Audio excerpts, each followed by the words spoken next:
Et pour prolonger sur ce thème, je reçois ici même Romain Martineau, vous êtes le président de la FNSEA de la Vienne. Bonjour. Bonjour. Vous vous attendiez à cette annonce brutale? Non. Enfin, on en entendait parler pour 2021-2027, mais aussi brutale et aussi forte d'un coup, non, on s'en attendait pas du Non, tout. on ne va pas asséner les téléspectateurs de chiffres, mais on passerait de 408 milliards d'euros, en ce qui concerne le budget de la PAC, à 265 milliards. C'est une baisse conséquente. Oui, Et oui, qui aura oui, des conséquences pour les agriculteurs français. oui, pour les agriculteurs français, on parle de 500 millions d'euros pour la France. Donc c'est quand même une sacrée conséquence au niveau du monde agricole. C'est un budget qui est inacceptable pour le monde agricole aujourd'hui. Enfin, aujourd'hui, il n'y a pas de... On a le changement climatique, faut la volatilité des prix et, la compétitivité d'un secteur, la menace directe des revenus des agriculteurs. Et Romain Martineau, est-ce qu'on peut mettre cette baisse sur le seul dos de la sortie du Brexit de l'Angleterre ou pas du tout? Pour moi, oui, et un petit peu.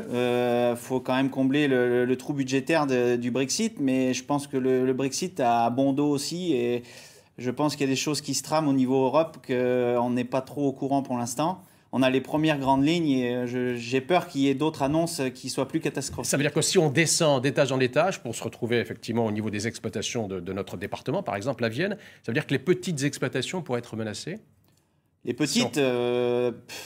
Toutes? Bah, toutes les exploitations. Là, c'est là encore, on sait pas, on n'a pas encore les grandes lignes droites.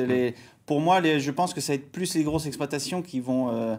Les petites vont peut-être justement être sauvées un petit peu. J'espère pour moi qu'on va sauver les petites exploitations. Alors, on lit ici et là plafonnement des subventions. On parle de 60 000 euros par exploitation, dégrèvement aussi Oui. des subventions. Ça veut dire quoi pour vous, tout ça?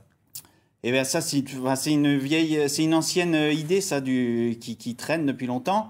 Mais faut faire très attention à ce plafonnement parce qu'il va pas falloir mettre en péril la vie des exploitations existantes aujourd'hui et les déstabiliser. Est-ce que vous avez l'impression d'être soutenu par nos parlementaires, par exemple? Parce qu'ici, on sent bien effectivement qu'il y a un virage, même nos parlementaires se disent qu'il faut effectivement changer de modèle. Non, les parlementaires, oui, ils disent qu'il faut changer. Donc j'ai l'impression qu'on n'est pas tellement soutenu par nos parlementaires. J'ai une crainte qu'ils aillent dans le droit chemin de Monsieur le Président et l'Europe. De toute façon, je pense qu'ils vont être dans le couloir et ils vont être pris en étau, eux aussi.